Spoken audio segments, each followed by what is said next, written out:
Tšau. Tšau. Alustame siis ikka väikse naeru ja naljaga tõsistel teemadel. Jaa. Ja nagu tõsistel teemadel saab naerda ka ju vahepeal, ega siis nüüd. Nii ta on, vahest võib elu üle naerda ka. Aga mina olen Mariann. Ja mina olen Piret.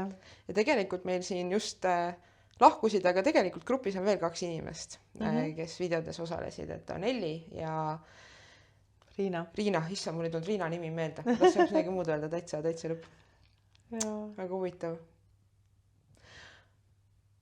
Aga miks me kokku saime? Miks me kokku saime? See tuligi nii vahvalt, et kuidagi nagu äkki tuli selline tunne, et võiks olla mingisugune võimalus veel, kuidas seda siin kokkuvõtlikult, lihtsalt ja lühidalt rääkida sellest praegusest suurest murekohast. Hetkel teha Eestist, meie kodumaast lihtsalt üks suur tuulegeneraatorite tööstusala ja on neid inimesi, kes on uurinud seda teemat ja on aru saanud, et me ei taha lubada seda, me ei luba seda, et see juhtuks.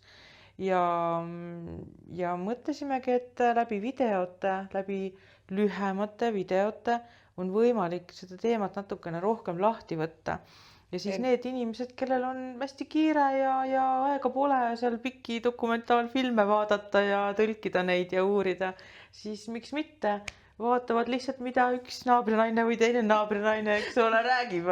Või teada saanud on või mis muudatus kuskil on. Et eesmärk ongi siis võtta kompaktselt kokku kogu see suur ja lai teema, mis mõjutab meie igapäevaelu praegu ja tegelikult tulevikus.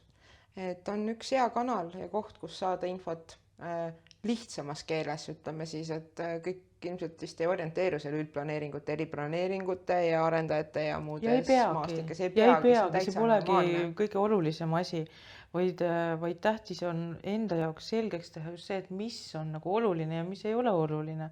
Et kas on olemas riskid, kas on olemas vastuargumendid ja mis need siis nüüd täpsemalt siis on?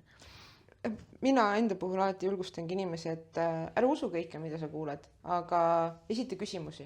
Küsi küsimusi, et kas see info tundub sulle tõene või mitte. Kas siin võib veel midagi peidus olla, et ka meie puhul küsi küsimusi. Julge küsida küsimusi ja niimoodi me jõuamegi tegelikult sellele tõele lähemale. Ja see on ka üks selle ellukutsumise eesmärke. Õppige küsimusi ka küsima, palun.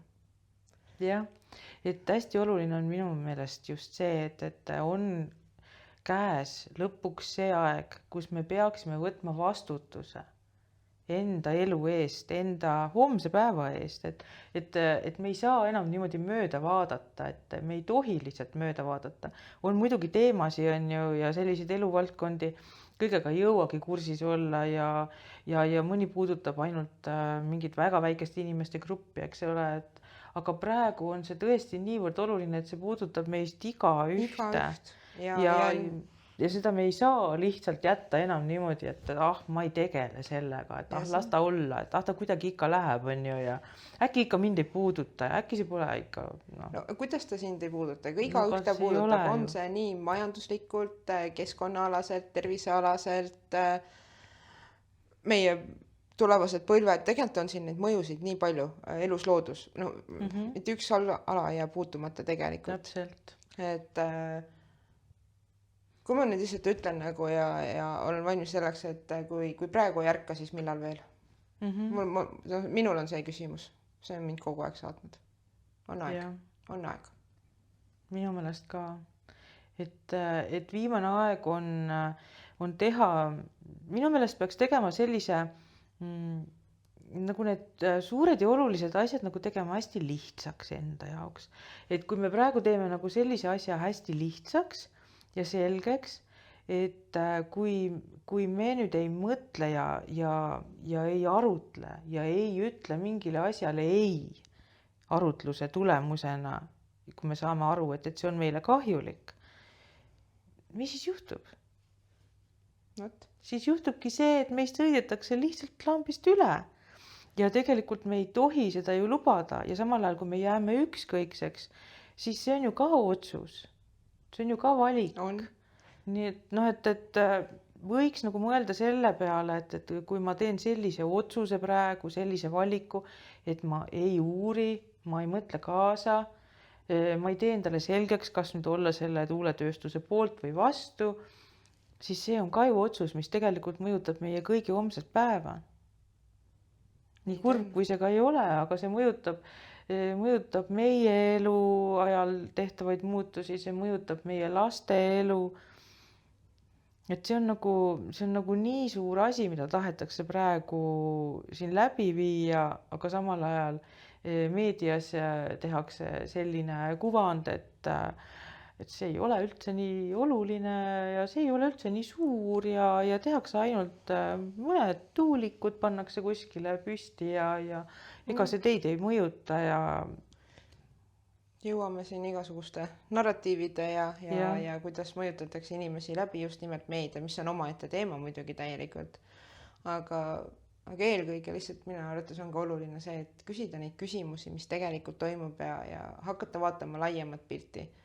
Et kui sina arvad, et sa oled nendest tuulikutest piisavalt kaugel, et see sinu tervist ei mõjuta ja see inframüra, seda pole üldse olemas, on inimesi, kes arvavad ju, et seda pole olemas siiamaani. Aga lõppkokkuvõttes fakt on ikkagi see, et keegi maksab selle kõik kinni ja kõige lihtsamal viisil mõjutab see sind ühel päeval sinu elektriarvel ja sinu igapäevaste ostude juures.